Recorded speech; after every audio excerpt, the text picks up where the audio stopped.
Have you ever found yourself in a round of search and destroy where you're the last alive, needing to clutch it up, but you're frozen in fear, staring at that timer that's ticking down, your friends breathing down your neck, sweat dribbling down your forehead, and you end up selling instead of clutching? What's going on, guys? It's Night Vision here, and I'm here to tell you that ends today with just a little bit of practice and remembering these 4 simple words. People order our patties. Ah, poop! No, not that. This. You will become a clutch god. Don't believe me? Well, today we'll watch a clip of one of my clutches, then afterward I will break down the 4 principles for you so you can better understand the game. So stick around, enjoy, and if you learned something new, do me a huge favor and smash that like button and sub for more weekly videos like this. You're right, yeah.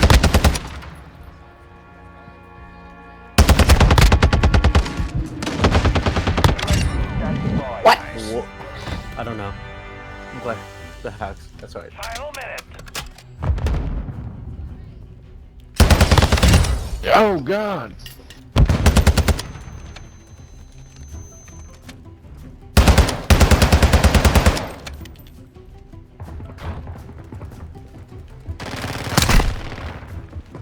Missile ready to deploy.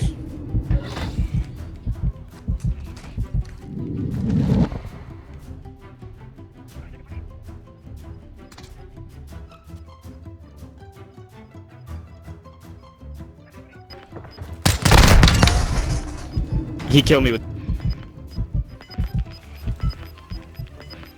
The enemy planted at Bravo. Well, he ran. Yeah, he gave me time to fucking reload your gun. Oh, he was on the other side of the wall.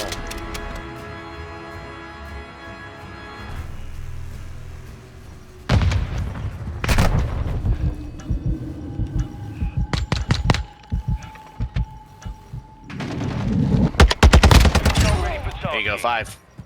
I didn't get it. Did I get it? Yeah, you did. No, Yeah. you're at 7, I said 5.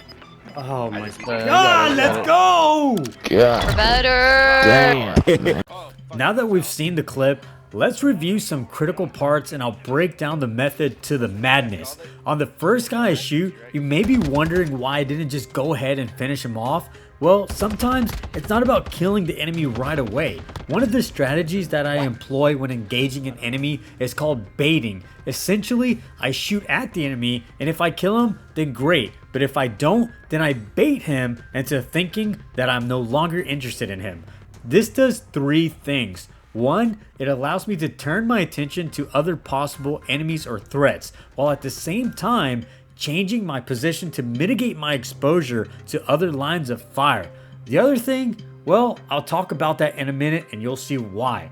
Now with the map overlay on that same kill, you can see how the first enemy took my bait shots on the second enemy and used that as an initiative to try to take me out easily from behind, but I was ready. And as you guys notice, when I go into this green building to eliminate the second guy, he still thought that I was going to re-peek from that bottom corner. This is why positioning is crucial. Try not to peek from the same angles twice. As I get flashed here, I take some more bait shots, but this time it's just in the general direction of where I think the enemy is coming from. This will sometimes cause the enemy to freeze in place and buy you extra time to reposition. With 2 well-placed shots, I'm able to take him out. The reason why your fundamentals are important is because note that in all of this time where I'm taking my shots, my crosshair placement has been around the center of the enemy's chest. And every time I go around a corner, I try to pre-aim the general direction of where I believe the enemy will be hiding or coming from. 9 out of 10 times, I should lose this fight, but I use positioning to my advantage here by hiding behind the door and also turning his aggressiveness against him.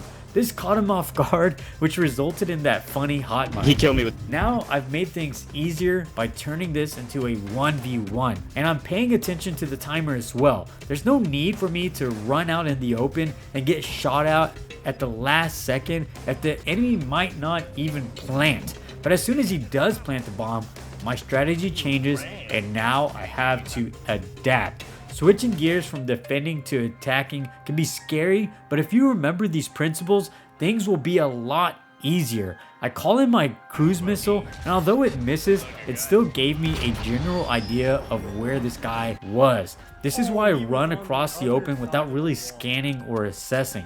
And remember those bait shots from earlier? Those shots told me a third thing.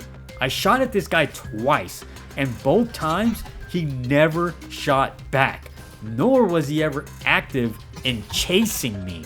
This pretty much tells me that he's a lot more passive and not willing to engage me unless he absolutely has to. So why is this important? Well, it means that as I get closer to the bomb site, I don't necessarily have to scan as many areas because I know that he'll be more than likely really close to the bomb, instead of taking a more aggressive approach and say hiding behind the tank or this building in the middle of the map and cutting off my approach.